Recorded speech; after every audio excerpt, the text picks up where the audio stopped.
आप सभी प्रशिक्षु अध्यापक एवं अध्यापिकाओं को मेरा प्यार भरा नमस्कार। मैं हूं आपके साथ अंजलि बालियान और आप सभी का स्वागत करती हूं आपके अपने YouTube चैनल ऑनलाइन शिक्षण पर। दोस्तों, ये आपकी कंप्यूटर की क्लास है। इससे पहले कंप्यूटर की आपकी 12 क्लासेस हो चुकी है, जिनमें हमने अति लघु प्रश्नों को और कुछ लघु प्रश्नों को भी हल कर लिया है। अति लघु प्रश्न जितने आपके सिलेबस से बन सकते थे उन सभी को हम कवर कर चुके हैं, जिनमें प्रीवियस ईयर क्वेश्चंस भी हमने इंक्लूड किए हैं और जो क्वेश्चन बन सकते हैं आपके एग्जाम में उनको भी हमने उन क्लासेस में कवर किया है। अब इसी सीरीज़ को आगे बढ़ाते हुए आज कंप्यूटर की आपकी 13वीं क्लास है, जिसमें हम लघु प्रश्नों को समझेंगे और साथ ही साथ उनको याद करते हुए चलेंगे, ताकि आपको एग्ज़ाम टाइम तक वो चीज़ें याद रहे और आप बहुत अच्छे से उसको प्रेजेंट भी कर पाए अपनी नोटबुक में। तो दोस्तों, बहुत ही महत्वपूर्ण प्रश्नों की सीरीज होने वाली है और यहाँ से आपके 4 से 5 नंबर आराम से बन जाएंगे। ज़्यादा भले हो जाए, क्योंकि क्वेश्चन को हम इस तरीके से समझेंगे कि उससे रिलेटेड फैक्ट्स को साथ साथ क्लियर करते हुए चलेंगे। और गाइज, यही सही समय है आपका तैयारी करने के लिए, क्योंकि देखिए, अगर कोशिश की जाएगी अगर मई के पहले सप्ताह में आपका एग्ज़ाम हो जाए तो आपको फिर ज़्यादा समय अपनी तैयारी के लिए नहीं मिल पाएगा। तो इसलिए आपको अभी से बहुत अच्छे से तैयारी करनी है, साथ साथ हर क्लासेस को लेकर के। तो चलिए, बिना किसी देरी किए शुरुआत करते हैं आज की अपनी क्लास की। फ्रेंड्स, सबसे पहले मैं अपने एक प्रशिक्षु साथी का बहुत बहुत धन्यवाद करना चाहूँगी, जिन्होंने अपनी सलाह दी और बताया कि आप पढ़ाते बहुत अच्छा है, समझाते बहुत अच्छा है, एग्जाम्पल भी बहुत अच्छे लेते हैं, लेकिन थोड़ा सा और यदि TLM का यूज़ कर लिया जाए तो और इफ़ेक्टिव होगा। तो इसी तरीके से यदि आप भी कोई चेंज चाहते हैं क्लास में, आपको लगता है किसी और तरीक़े को अपनाकर और ज़्यादा इफ़ेक्टिव हो सकती है क्लास, तो अपने विचार हमारे साथ कमेंट्स बॉक्स में ज़रूर शेयर किए। और दोस्त, आपका बहुत बहुत धन्यवाद, आपने हमें अवगत कराया इस चीज़ से। अब देखिए आपको कितना मज़ा आज की क्लास में आने वाला है। हम पूर्ण रूप से आपके लिए तत्पर है। चलिए बात कर लेते हैं। क्वेश्चन नंबर 40 तक हम लोग कंप्लीट कर चुके हैं। अब उससे आगे बढ़ने की बारी आती है, जहां क्वेश्चन नंबर 41 में आपसे पूछा गया है कि किसी वीडियो शेयरिंग वेबसाइट के बारे में संक्षेप में लिखिए। तो देखिए दोस्तों, शुरुआत से अब तक 2-3 बार ये क्वेश्चन रिपीट हो चुका है, अलग अलग ढंग से। पूछने का तरीका अलग है, लेकिन बात वही पूछी गई है। आपको बताया था मैंने, जब कल वाली क्लास में भी पूछा गया था कि YouTube क्या है। तो YouTube एक वीडियो शेयरिंग वेबसाइट है, ठीक है। और यहाँ पर आपसे थोड़ा सा उल्टा क्वेश्चन पूछ लिया है कि किसी वीडियो शेयरिंग वेबसाइट के बारे में बताइए। तो आप क्या बताएंगे कि YouTube एक वीडियो शेयरिंग वेबसाइट है, जहाँ कोई भी व्यक्ति वीडियो क्लिप अपलोड कर सकता है या पहले से डले गए किसी वीडियो क्लिप को देख सकता है, डाउनलोड कर सकता है एवं किसी अन्य को भेज सकता है। जैसे अगर बात की जाए, आप इस क्लास को ले रहे हैं किसके माध्यम से? YouTube के माध्यम से। तो मैंने इस पर ये वीडियो अपलोड की, ठीक है। आप लोग इसको देख रहे हैं और आप लोग इसको शेयर कर सकते हैं अपने दोस्तों के साथ भी। तो यही सब बातें जो आप अपनी जनरल सी लाइफ में करते हैं, वही आपको यहाँ पर बतानी थी। चलिए अगला क्वेश्चन देख लेते हैं। साइबर क्राइम क्या होता है? बहुत ही महत्वपूर्ण क्वेश्चन है, ध्यान से सुनेंगे सभी लोग। साइबर क्राइम की बात की गई है। दोस्तों, साइबर स्पेस से किया गया कोई भी अपराध होता है जिसमें कंप्यूटर या संचार नेटवर्क या दोनों का प्रयोग किया गया हो, साइबर क्राइम कहलाता है। जैसे क्या क्या हो सकता है साइबर क्राइम? जैसे हैकिंग करना। हैकिंग कैसे की जाती है? ऐसे तो नहीं कि भैया कोई सामने से जा रहा है और उसकी पॉकेट में से आपने पैसे निकाल लिए तो उसको हैकिंग कह दिया, उसका लैपटॉप उठा लिया उसको हैकिंग कह दी। नहीं, ये क्या होता है, ये नेटवर्क के जरिए एक कंप्यूटर से दूसरे कंप्यूटर के अथॉरिटी को हैक कर लिया जाता है, उसको कंट्रोल करता है दूसरा कंप्यूटर, ठीक है। उसे हैकिंग कहते हैं। और पैसों की चोरी हो सकती है इससे, यानी अकाउंट्स हैक हो सकता है, अवैध ईमेल आ सकते हैं, कंप्यूटर में वायरस जो है वो भी साइबर क्राइम का एक हिस्सा होता है, ठीक है। तो क्या करता है, कंप्यूटर में वायरस आने के बाद आपका डाटा डिलीट कर देता है या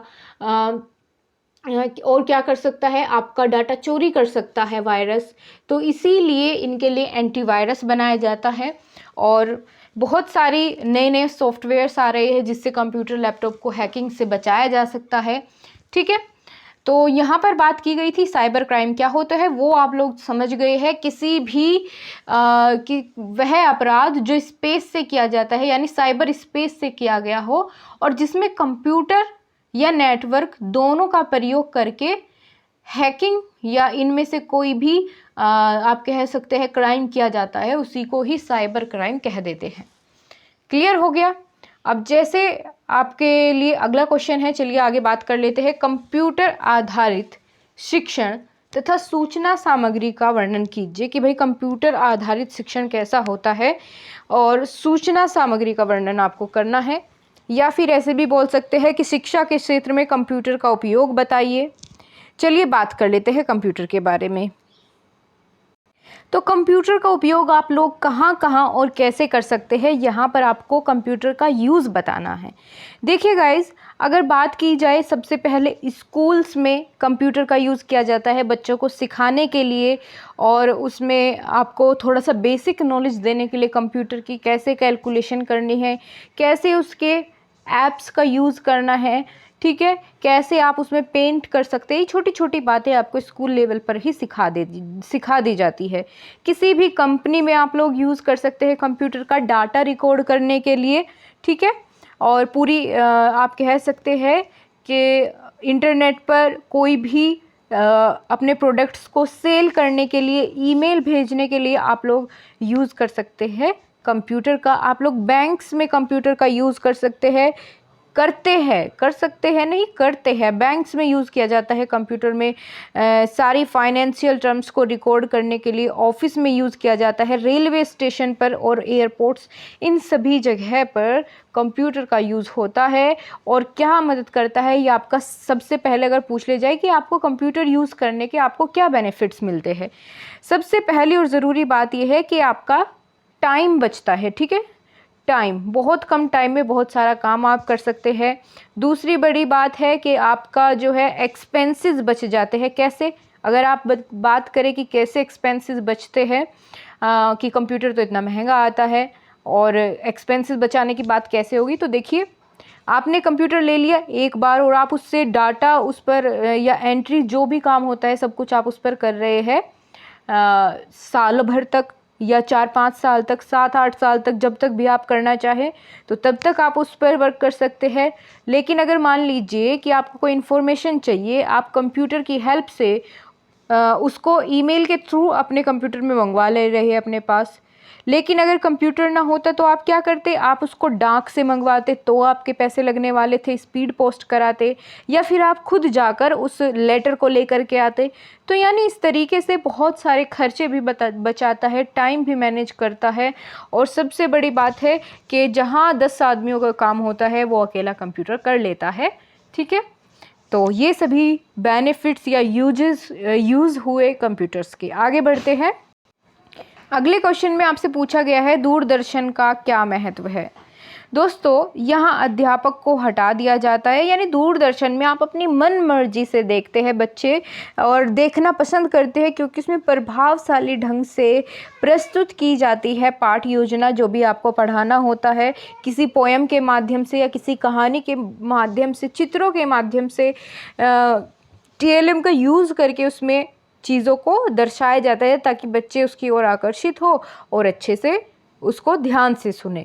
दूरदर्शन को एक पूरक शिक्षण साधन के रूप में प्रयुक्त करते हैं और पाठ योजनाओं को प्रभावशाली एवं समृद्ध करने के लिए विविध या विधि के रूप में दूरदर्शन का प्रयुक्त करते हैं या प्रयोग करते हैं। इसके बाद अगला क्वेश्चन जो है इसको बहुत ध्यान से सुनेंगे, बहुत ही इम्पोर्टेंट क्वेश्चन है और 2016 में पूछा गया प्रश्न है। वेरी इम्पोर्टेंट, नोट कर लीजिए। पावर पॉइंट प्रेजेंटेशन क्या है। पावर पॉइंट प्रेजेंटेशन का सबसे पहले तो एक्सटेंशन जान लीजिए। पीपीटी पावर पॉइंट का एक्सटेंशन होता है, याद रखना, बहुत अच्छा क्वेश्चन बनेगा। अब बात कर लीजिए किसे कहते हैं, तो पावर पॉइंट प्रेजेंटेशन क्या होता है, स्लाइड के माध्यम से सूचनाओं का प्रस्तुतिकरण करने वाला प्रोग्राम ही पावर पॉइंट प्रेजेंटेशन कहलाता है। इस प्रोग्राम में स्लाइडों से टेक्स्ट, चलचित्र तथा एनिमेशन को आपस में जोड़ सकते हैं और एक बहुत ही इफ़ेक्टिव सा प्रेजेंटेशन तैयार कर सकते हैं। तो यही होता है पावर पॉइंट। अब यहाँ पर अगला क्वेश्चन आ जाता है, वेब ब्राउज़र किसे कहते हैं? किसी एक वेब ब्राउज़र का नाम लिखिए। तो दोस्तों वेब ब्राउज़र क्या होता है? ये एक सॉफ्टवेयर होता है। वेब ब्राउज़र क्या होता है? सॉफ्टवेयर होता है। और कैसा सॉफ्टवेयर होता है? तो एप्लीकेशन सॉफ्टवेयर होता है, क्योंकि सॉफ्टवेयर दो प्रकार के होते हैं, एप्लीकेशन सॉफ्टवेयर और सिस्टम सॉफ्टवेयर। तो ये एक एप्लीकेशन सॉफ्टवेयर है जो इंटरनेट पर वेबसाइट को खोजने की प्रक्रिया को सरल बनाता है। वेबसाइट्स को खोजने की प्रक्रिया, या जो आप चाहे आप किसी ब्राउज़र की हेल्प से ही क्या करते हैं, सर्च करते हैं इंटरनेट पर कोई भी इंफॉर्मेशन, चाहे वो हो। जैसे इसके कुछ उदाहरण भी है, मोज़िला, फायरफॉक्स, ये सभी क्या है, वेब ब्राउज़र है। और 2-4 वेब ब्राउज़र के नाम आप लोग कमेंट बॉक्स में लिखिएगा, यदि आप जानते हैं तो बहुत अच्छी बात होगी। आगे चलते हैं, अगला क्वेश्चन आ जाता है, क्वेश्चन नंबर 47। पूछा गया है, पासवर्ड से आप क्या समझते हैं? दोस्तों ये क्वेश्चन एक बार पहले भी आ चुका है, लेकिन इस बार थोड़ा और अच्छे से इसको एक्सप्लेन करेंगे, क्योंकि अगर पूछ लिया जाए तो ऐसा ना हो कि आप लोग उसका सही जवाब ना दें। ऐसा नहीं होना चाहिए क्लास को देखने के बाद। पासवर्ड आप क्यों लगाते हैं? सबसे पहली समझने वाली बात है, जनरल सी कॉमन सी सेंस में पासवर्ड क्यों लगाते हैं? ताकि कोई आपका डाटा ना चोरी कर ले। ठीक है, आपकी कोई प्राइवेट पिक्चर्स या प्राइवेट इंफॉर्मेशन किसी के साथ शेयर ना हो, इसलिए यानी अपनी खुद की सुरक्षा की दृष्टि से, सुरक्षा के लिए आप लोग क्या करते हैं, एक कोड बनाते हैं। और वो कोड कैसा होता है? वो ऐसा होता है कि उसमें कुछ अक्षर बने होते हैं, कुछ चिन्ह का यूज़ आप उसमें कर सकते हैं, कुछ कैपिटल लेटर्स में। जैसे मान लीजिए मैंने अपना पासवर्ड बनाया अंजलि, तो मैं कुछ कैपिटल वर्ड्स का यूज़ कर लेती हूँ, कुछ कह सकते हैं कि स्मॉल लेटर्स का यूज़ कर लेती हूँ। तो इस तरीके से हम अपना पासवर्ड बनाते हैं और उसको किसी के साथ शेयर नहीं करते हैं। सबसे बड़ी बात यह है कि वो अपने आप तक सीमित होता है, उन अंकों या अक्षरों व चिन्हों का बना होता है, उसी को हम पासवर्ड कह देते हैं। ठीक है, जिसका उपयोग करके हम कंप्यूटर का उपयोग किया जा सकता है और आपके अलावा कोई और आपके कंप्यूटर को ओपन नहीं कर सकता है। यही होता है पासवर्ड, और उसका काम भी आपको पता चल गया कि सुरक्षा के लिए पासवर्ड लगाया जाता है।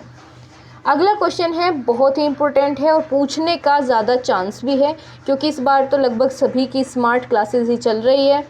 तो पूछा गया है कि स्मार्ट क्लास से आपका क्या अभिप्राय है? 2017 में पूछा गया प्रश्न है। तो स्मार्ट कक्षाएं आज शैक्षिक समस्याओं के समाधान में अपनी महत्वपूर्ण भूमिका निभा रही है। स्मार्ट क्लास क्या होता है? ये एक नवीन शिक्षण प्रक्रिया है, जहाँ पर शिक्षा देने के लिए किसी विद्यालय के भवन की आवश्यकता नहीं होती है। यहाँ नए नए तकनीकों या साधनों द्वारा अधिगमकर्ता को शिक्षा प्रदान कराई जाती है। यह कक्षाएं आज श्रम, व्यय तथा समय की बचत का प्रमुख साधन हो सकती है।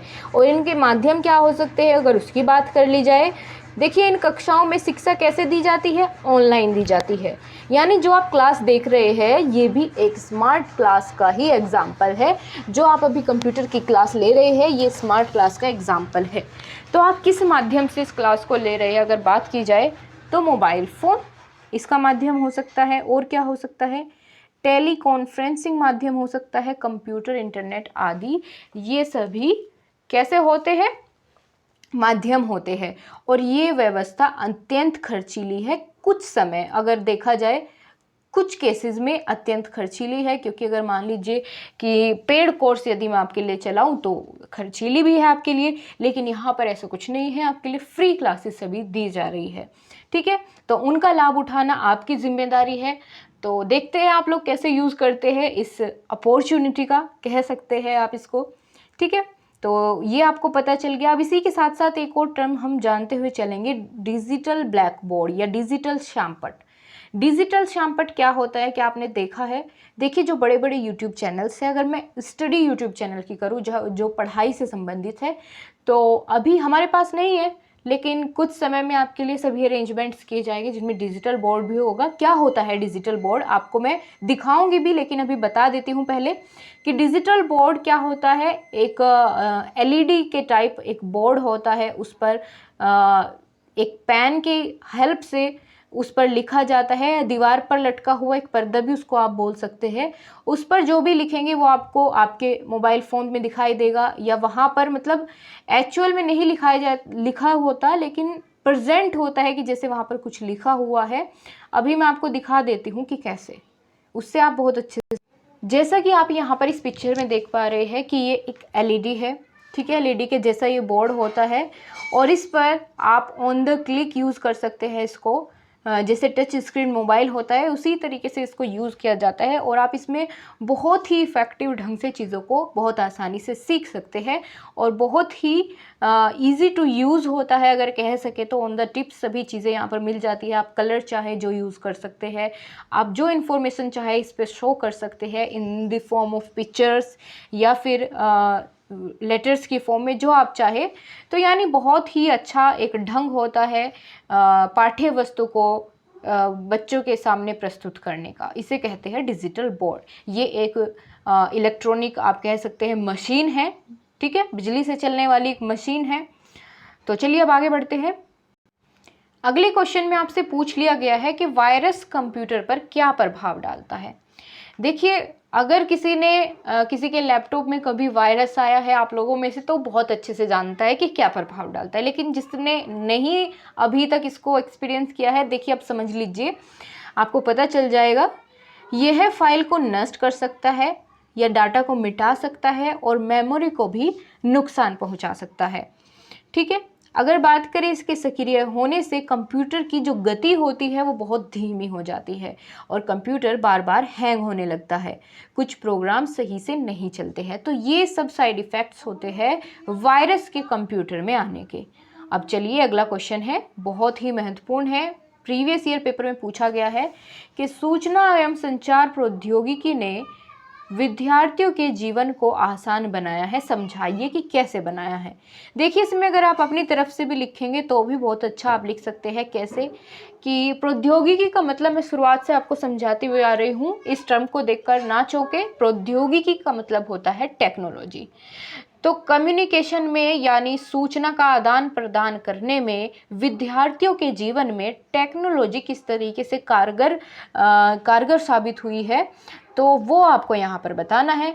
तो विद्यार्थी से संबंधित बातें आपको यहाँ पर करनी होगी कि जैसे अगर शिक्षा के क्षेत्र में या आप कह सकते हैं किसी भी विद्यालय में टेक्नोलॉजी के रूप में क्या यूज़ कर सकते हैं, प्रोजेक्टर यूज़ कर सकते हैं और डिजिटल ब्लैक बोर्ड यूज़ कर सकते हैं, जो मैंने आपको अभी दिखाया, ठीक है। स्मार्ट बोर्ड स्मार्ट क्लासेस का यूज़ कर सकते हैं। तो ये सब किसके हिस्से है, ये प्रौद्योगिकी के हिस्से है, यानी टेक्नोलॉजी का हिस्सा है शैक्षिक क्षेत्र में। तो इन सभी का प्रयोग करके या ऑनलाइन सीखने की सुविधाओं को प्रदान करके आप बच्चे क्या है आज के समय में घर बैठे सीधे अध्यापक से संपर्क कर सकते हैं, अपने प्रश्न पूछ सकते हैं। तो बहुत सारी सुविधाएं इस तरह की प्रौद्योगिकी के आने से बहुत ही आसान हो गया है, ठीक है। इस कार्य को इंटरनेट तथा कंप्यूटर ने और भी ज़्यादा आसान बना दिया है और आज छात्र निम्नलिखित साधनों का शिक्षा में प्रयोग कर रहे हैं, जैसे ट्यूटर का शैक्षिक उपयोग, ट्यूटर का यूज़ करते हैं आप, वेबसाइट्स का प्रयोग कर सकते हैं, फेसबुक पेजों की सहायता से आप अपनी नॉलेज को शेयर कर सकते हैं, लिंक्ड इन सर्विस की सहायता से ज्ञान अर्जन कर सकते हैं, यूट्यूब की हेल्प से आप लोग सीख सकते हैं, गूगल से आप कुछ भी सर्च करके सीख सकते हैं, यानी किसी भी वेबसाइट के माध्यम से। तो वही बात है। अगला क्वेश्चन है 2017 में पूछा गया है प्रीवियस ईयर पेपर में कि रोज़गार पोर्टल को समझाइए क्या होता है। देखिए दोस्तों, पोर्टल क्या होता है कि ये एक वेबसाइट होती है जहाँ पर उस किसी एक पर्टिकुलर सब्जेक्ट से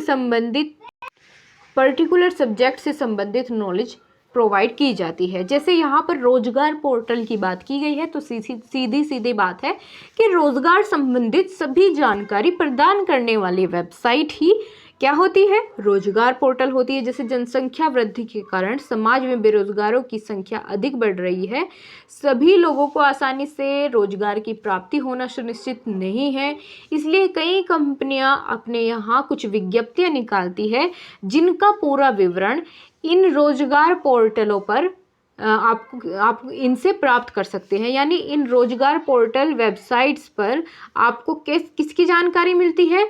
उन रिक्तियों की जानकारी मिलती है, उन विज्ञापनों की जानकारी मिलती है जो कंपनियां अपने यहाँ पर खाली पदों की विज्ञप्तियां निकालती है। तो यानी रोजगार पोर्टल रोजगार के बारे में जानकारी देने वाली एक वेबसाइट होती है। क्लियर हो गया आपको? चलिए आज की क्लास को हम यहीं तक रखेंगे। और आज की क्लास कितनी इफेक्टिव आपको लगी, कितना चीज़ें आपको समझ में आई, कमेंट बॉक्स में ज़रूर बताएं। और वीडियो पसंद आई है तो लाइक और अपने दोस्तों के साथ शेयर करना बिल्कुल ना भूलें। बहुत बहुत धन्यवाद। आपसे फिर मुलाकात होगी अगली क्लास में। तब तक के लिए स्वस्थ रहिए और मस्त रहिए।